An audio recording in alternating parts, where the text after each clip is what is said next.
You're halfway through a routine audit when the numbers stop making sense. It's not dramatic at first, just a discrepancy, a funding allocation that doesn't align with the policy it's tied to. You've seen inefficiencies before, misreporting, creative accounting, nothing unusual. But this one doesn't correct itself when you trace it. You follow the money through 3 agencies, 2 private contractors, and a non-profit that shouldn't have the capacity to move this kind of capital. The pattern isn't random, it's deliberate. Funds are being redirected in precise intervals, $4.2 million here, $11.7 million there, always just below the threshold that triggers automatic review. You're not supposed to keep digging, you know that. There's a line in your job. Flag, report, move on. That's how the system stays functional. That's how you stay safe. But you keep going. Because the timing is wrong. The transfers line up with policy shifts, voting cycles, leadership changes in regions you only see referenced in briefings, never discussed in detail. You cross-reference one more data point, then another. 3 hours later, the pattern becomes clear. This isn't corruption, it's coordination. You sit back, staring at the screen, feeling something shift in your chest. Not fear yet, but recognition. The kind that comes when you realize you're looking at something you weren't meant to understand. You close the file. You don't report it. Not yet, you think. That's your mistake. At 6:08 p.m., your system locks you out. No warning, no explanation. Just a message. Access suspended. Contact administration. You don't. You sit there, waiting, because instinct tells you this isn't an IT issue. At 6:31 p.m., a man takes the seat across from you without asking. He doesn't show identification, doesn't introduce himself, doesn't ask what you found. You followed a pattern you weren't assigned, he says. You don't answer. You didn't report it immediately, he continues. You verified, you cross-referenced, you waited. You keep your hands still on the desk. That's why we're having this conversation. We, you ask? He studies you for a second longer than necessary, like he's deciding something that's already been decided. There's a layer of the system you're not cleared to see. Not because you're incapable, because most people don't respond the way you did. And how did I respond? You didn't panic, he says. You didn't escalate. You analyzed. You glance at the locked screen. What happens now? He doesn't answer directly. Instead, he slides a tablet across the desk. It's already unlocked. There's a list of names. Public figures. Some you recognize immediately, others you don't. Next to each name is a status marker. Stable, at risk, replaceable. You feel your pulse pick up slightly. What is this, you ask? A model, he says. Predictive, adaptive. It identifies who maintains stability and who threatens it. Stability of what? He doesn't smile. You'll learn. You scroll. The data is precise.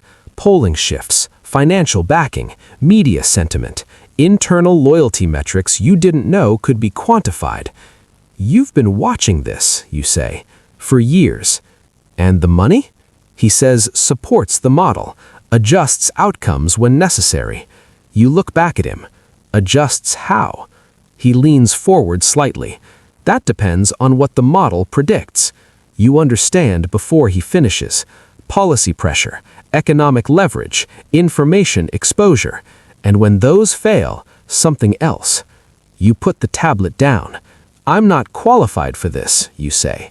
It's not your decision, he replies. It already happened the moment you understood what you were looking at.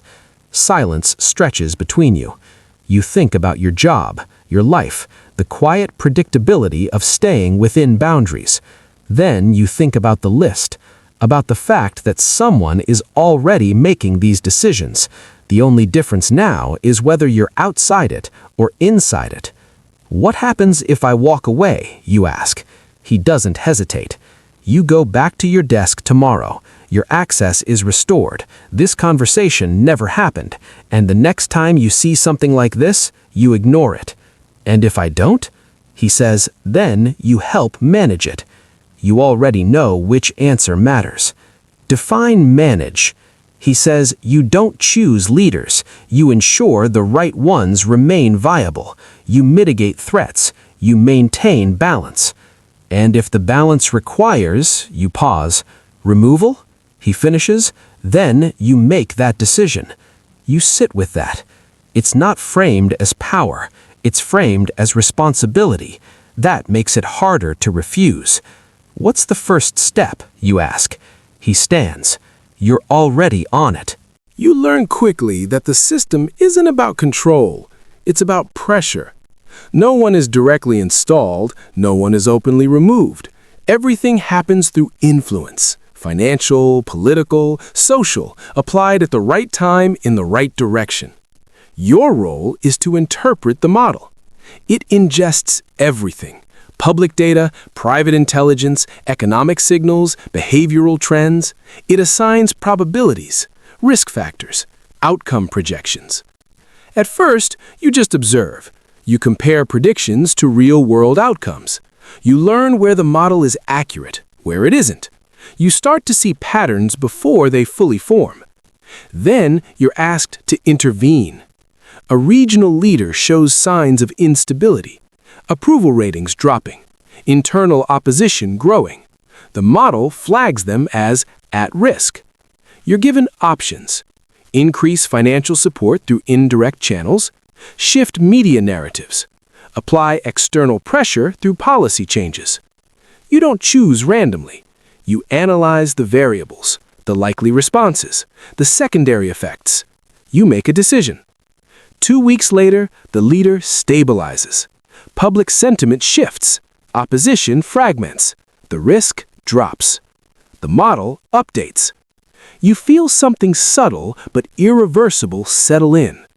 You didn't force the outcome. You guided it. That distinction matters.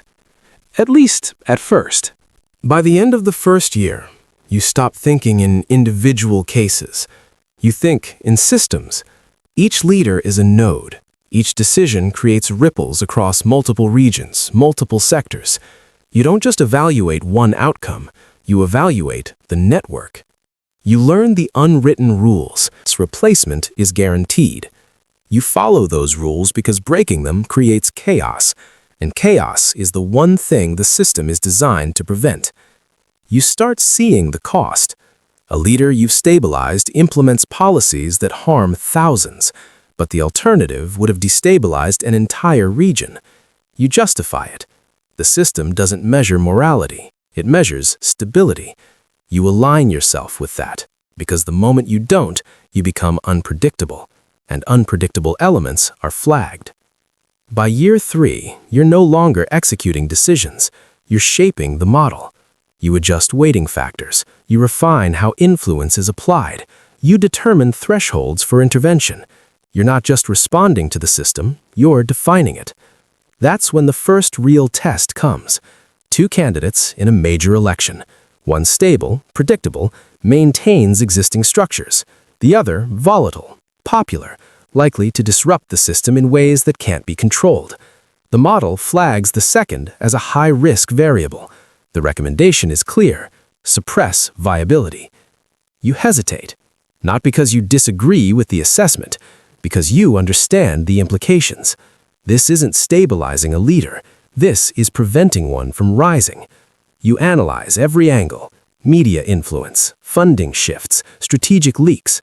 You don't fabricate anything. You don't need to. You just amplify what already exists. The outcome shifts gradually. Support erodes. Momentum fades. The election goes the way the model predicted. The system remains stable. You don't celebrate. You don't regret it either. You record the result and move on. By year 5, you're part of the core. You don't just manage decisions. You approve them. Others bring you recommendations, scenarios, risk assessments. You review them, accept, modify, reject. Your decisions affect entire regions now, millions of people.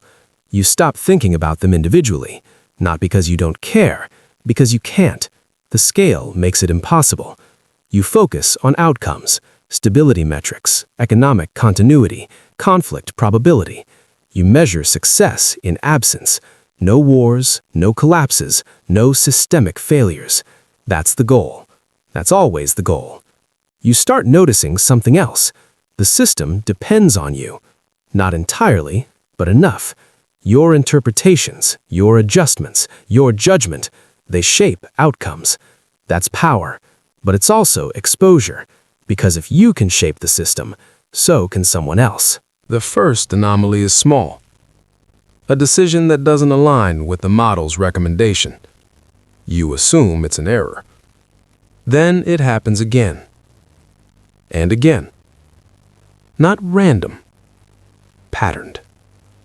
Someone is influencing outcomes without going through you. You trace it. Carefully. The system is layered, compartmentalized, designed to prevent exactly this kind of access. But someone has found a way.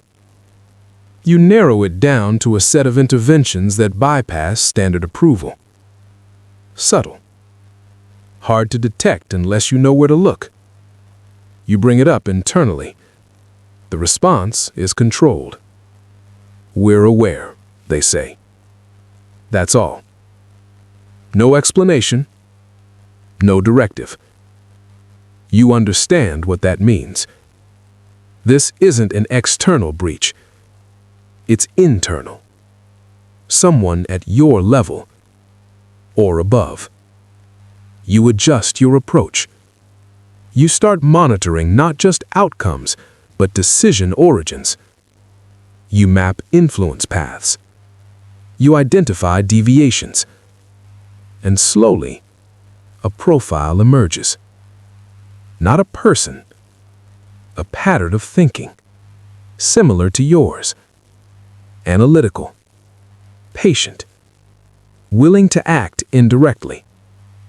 You recognize it because it's how you operate. That realization doesn't alarm you. It clarifies the situation. The system doesn't produce just one operator like you.